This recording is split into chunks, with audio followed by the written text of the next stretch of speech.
Hey everyone, it's Jeannie from A1 Vacuum and Sewing, and I thought I'd do a quick maintenance video on my multi-needle. If you haven't done some love, given the machine some love in TLC, it's time. So what I like to do is I usually keep a little sticky note on the side of my machine, like right over here, just one sticky note. And on my sticky note, I'm going to do a new one because I lost my sticky note when I did my room remodel. On my sticky note, the only things that I really keep track of is I keep track of when I change my needles and when I oil my needle bars. And that's really what you're going to keep track of. Your machine needs to be serviced every 1,500 hours. I do it way sooner than 1,500 hours. 1,500 hours is like emergency, must be serviced kind of thing. So I never wait that long. I kind of just go with my gut where I go, you know what? This feels like it needs to be serviced. So your needles need to be changed they say change your needles every 8 hours. So I like to change my needles every 80 to 100 hours. To be quite honest with you, because we have 10 needles, 10 times 8 is 80, and I try to spread the love on my needles. Like I try to not just use needle number 1 or not just use needle number 2. Your needle bars, it says to do them every 40 to 50 hours. That's what it says in your manual. So, I just change my, oiling. This is oiling your needle bars. So what I do is I will order my needle bars every 45 hours is what I try to go for, which is right in between the 40 and 50. And then every other time I change my needles too. So every 45 hours, I'll change my needle bars. And then every 90, I'll change my needles. Does that make sense? And then I'll do needle bars, needle, needle bars, oil needle bars, change needles. So I'm going to go ahead and look in my machine to see how many hours I have. So if you don't know how to do this, I'm going to show you. And my arm has been dropping a little bit, so I'm just going to go in here. This is my settings button right here. And you can actually go the other way too. So let's go this way because it'll be closer to the end. And right here, this tells me how many hours I have on the machine. So I'm just going to start with 137. I'm writing that down on my little sheet. That's when I'm going to change them. And then next time I'll do it is I'll do 137 plus 45. And then I'll do these at like whatever, 90 hours. So let's go ahead and get started. First thing I'm going to do, because I haven't done it in a while, and if you don't do this, it can, if it's really dirty in this area, this is your needle plate. We're going to go ahead and remove the needle plate. That's the sound of my dogs barking. You're going to need your little kit of goodies. And there's a really great screwdriver in here that I'm going to be using. They used to have that, it was like an Allen, it was like a screwdriver that had like, it was shaped like that. I don't know. What would you call that shape? And they don't include that anymore, which I was really sad about. However, the last time I did this, I just used the included screwdriver and I was like, hey, this thing's pretty great. Give me a moment to find it. So here's the screwdriver. And this is the part that I like to use. So let's come on over here to the needle plate. You have a couple screws that you need to remove. One right here and one right here. Let me get a good view for you. And you can just put it on like this. And righty-tighty, lefty-loosey. There we go. And it's awkward. You don't have a lot of room under here, so it's just awkward. So just kind of get it going, and then you can kind of twirl these out. But I would do this probably every time you, well, you could do it every time you oil your needle bars, or you could just do it every time you change out your needles, which I would be more apt to do because I'm lazy. And it's kind of a pain in the butt to have to take these off. However, the other day I took them off because I kept complaining to Patrick. I said, my threads keep cutting short and then pulling out. And he said, have you cleaned under your needle plate? And I was like, no. He goes, well, if it's dirty under there, that can make it so that happens. So get your best cleaning brush. You can see I already have some threads down here. And we are going to go ahead. This part right here is a spacer. Don't lose that. It's really easy to kind of lose that. So it'd be nice for you to kind of loosen all the debris. And then I have a little vacuum cleaner. I'm going to come over here and I'm just going to, like, look at that. What's that little thread back there? See something out here I don't like. All right. Okay, so I have my little handy dandy vacuum here. I'm just going to give it a little.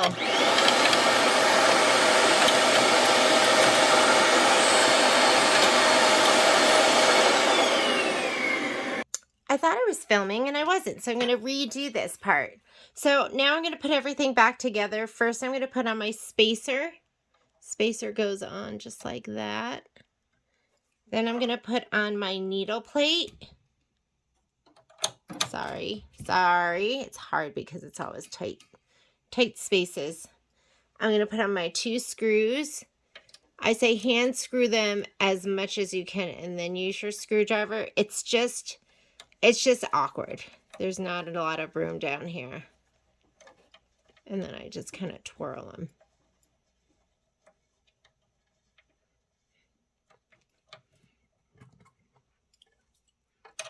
I always think it's good to have an extra bobbin case too for your multi-needle.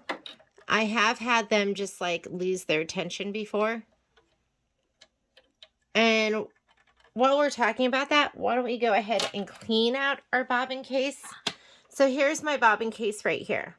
So I'm going to take out my bobbin. I use Magnet Glides. However, I have used paper bobbins before.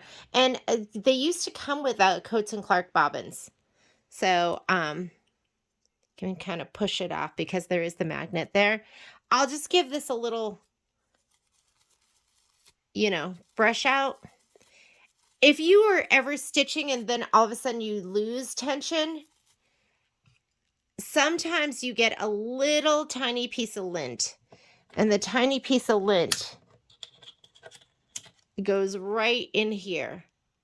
And that will cause you to lose tension. I like these. I don't carry them. Maybe I should carry these. These are made by Durkee.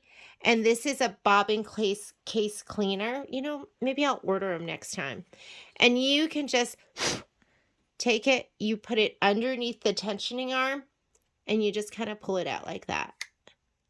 And you can get, you can get a little piece of lint in there. And it's crazy how just cleaning that out can make all the difference. If you don't have one of these, I would just, and you'd be able to see it. You'll see like this little ball of lint. You can also just use any corner, like here. These are for my needles. I'll just take something like this.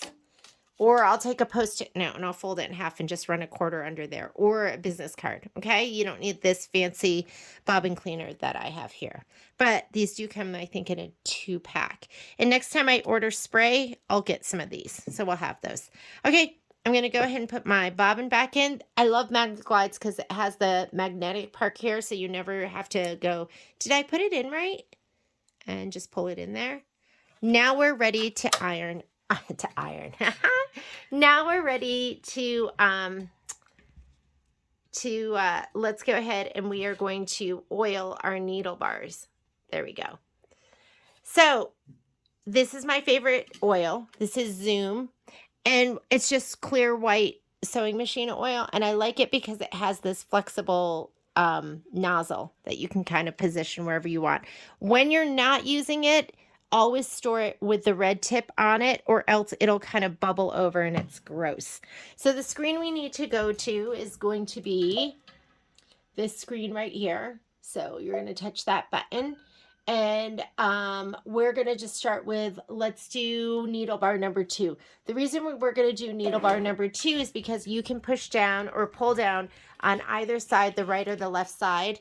And so I'm going to pull this one down here, the one that's above here. You can pull like this, but the ones that are, and this is right above the hole in the needle plate. Oh shoot, sometimes mine stick. But do you see this one here on the left comes all the way down, and this one's going to come down pretty far too. Now what we're oiling is going to be this little white pad where the white pad touches the needle bar, and I'm going to try and get you a little side angle there. And I'm going to bring this one down first because that one I can get to really well. We just want 1 drop of oil. So I'm going to pull this down. I'm going to take my little nozzle, make it a little bit longer, and you can see the oil coming up the tube. Do you see it? And so I'm going to just do 1 drop of oil right here. So I'm going to put it right where the needle bar and the little white pad meet. And I'm going to do 1. And if it's 2 drops, that's fine too. I'm going to pull this one. I know you can't really see, and my thing might make me turn my machine off and on again. It's going to tell me that it ended in an inappropriate needle stop position. If that ever happens, I couldn't see that one. Okay. I'd rather have 2 drops than no drops. Let me see if I can just hit OK here. Whoops. It might, there, just popped right back up. Okay, I am now going to go, so I did 1, 2, and 3. I'm going to go to needle bar number 5. So let me touch 5 on my screen. That way I can do 6 and 4 are going to pull down really low because I already did 1, 2, and 3. So here's number 4. See how it pulls down pretty low? And just watch that oil come up the spout. My camera's in my way, so I can't see. I'm going to do 1 more over here just to make sure. Okay. Number 6 is going to come all the way down. There we go. This one will come down pretty far too, but I'm going to go let's go number 4, then I can do number 5. Okay, so this is going to be number 5 right here. I guess the ones that'll pull down the best will be for you to, I already did 5 and 6. I'm going to go needle bar number 6, and I'm going to do number 7 because I can pull it all the way down.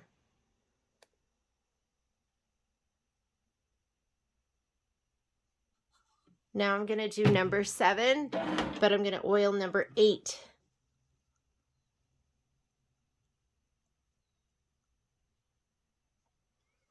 And now I'm going to do needle bar number 8 and oil needle bar number 9.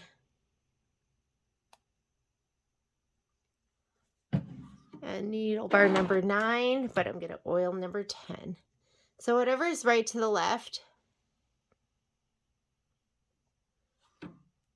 You used to be able to pull these 2 down, but I'm noticing it's the one to the left that pulls all the way down. That's it. Needle bars are oiled. Now we are going to change out our needles. So I still have all my thread from before. I'm going to leave it like that so I don't have to redo my thread guides. My favorite needles are going to be these needles. So these are Oregon needles. They're EBBRs. That's what you want, or the EBBRs. And I like 7511. I like 7511 because the smaller the needle, the smaller the hole. And I find that even though I do really thick stuff, 7511 almost always works for all of that stuff. Every once in a while, I'll change out to a top stitch needle. So I'll do a top stitch needle, or I'll do a 9014 needle, but most of the time I don't change out every single needle. I just do the needle that I am working on, and I just like the quality of those needles as well. I think they're really, really good. So you're going to want your little handy dandy accessory case again, and you are looking for this screwdriver that with the little Allen wrench on it. Now you have a couple really cool tools in your toolbox.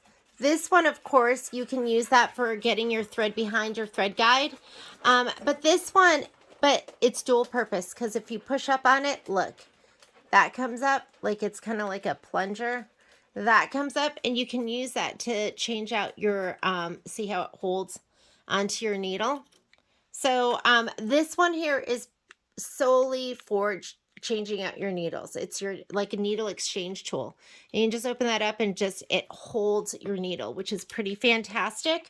I can't find my screwdriver, but lucky for me, the screwdriver that you use to change the needles out on the Triumph and some of the sergers is the same screwdriver. I think I stole the screwdriver from this one to change them out on that. So I'm just going to go ahead and use this, and we'll just unthread all of these to begin with. But like I said, I'm not going to take the thread totally out, because I want to be able to not have to rethread my thread guides.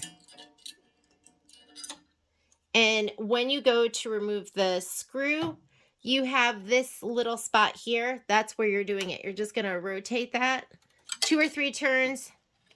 It should fall right out. You're not going to see this because I am going to, well, okay, here, I'll just do it like this. 2.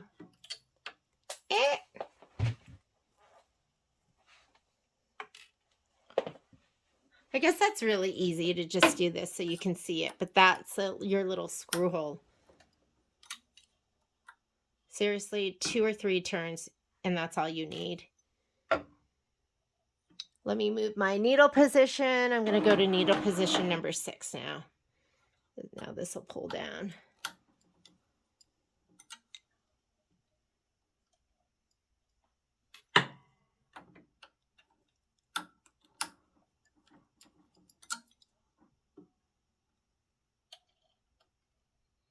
That was number 6, and here's number 5.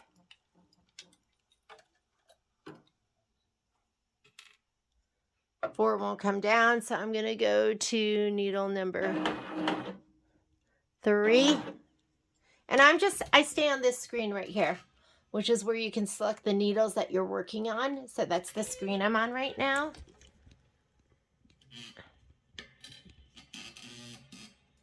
And let's go 4. He's just going to fall right out. Whoop!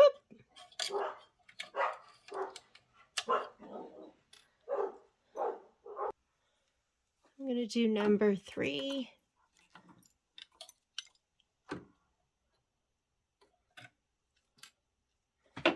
Number 2 comes down to. Do you see that? It's really like 2 turns. And number 1, I can't get to it, so I'm just going to go number 1. All right.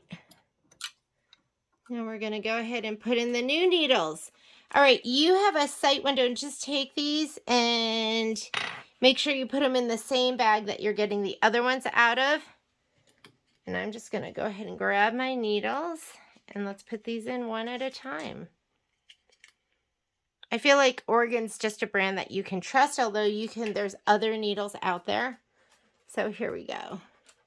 So this is when I always think, oh, this is where it would come in handy to have really nice long nails. Mine are super short. So I'm going to push them up. I use the back of my nail. And I'm grabbing that and pushing it all the way up. You have a sight window right here. That little square right there. And let me see if I can zoom in a little bit. And can you see that? There we go.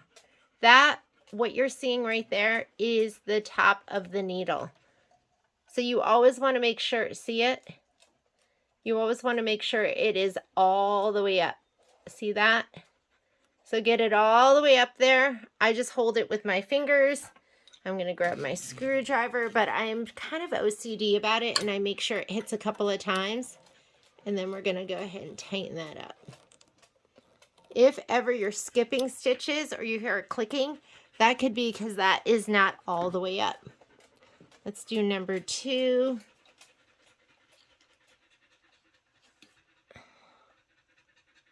We're going to go right here and up.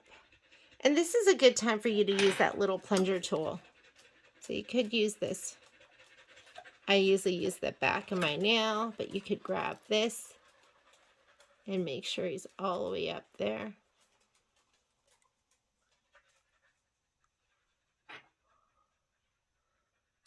OCD, you see me do it like 5 times.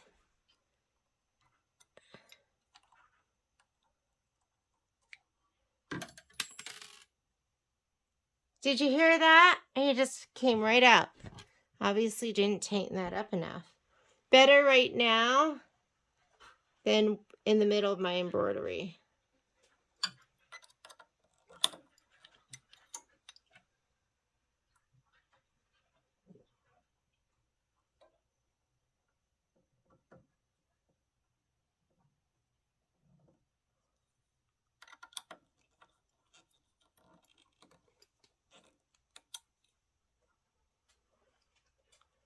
I'm just trying to see that needle all the way up there. He looks good.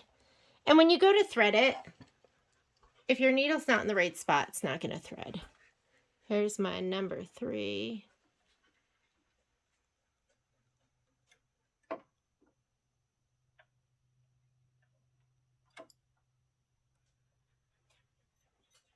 My 3 is not coming down all the way.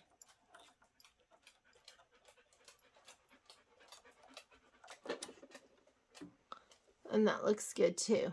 And you can just check them. You can go ahead and at this point thread them just to make sure they're threading right. So I'm on needle number 1. Here we go. Up and over. Thread perfectly. Let's do needle number 2.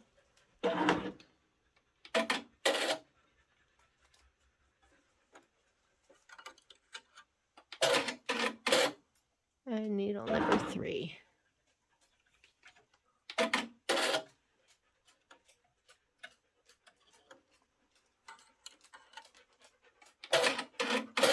And those are perfect. So I'm going to go on. I'm not going to make you watch me do the rest of them, but that is going to be a little bit of how you give your machine a spa day. So what we did was we cleaned out under our needle plate, oiled our needle bars, and changed out our needles, and now I'm just rethreading them. And that is how you're going to give your multi-needle a little TLC. Thanks for joining me today, and I'll see you soon. Bye.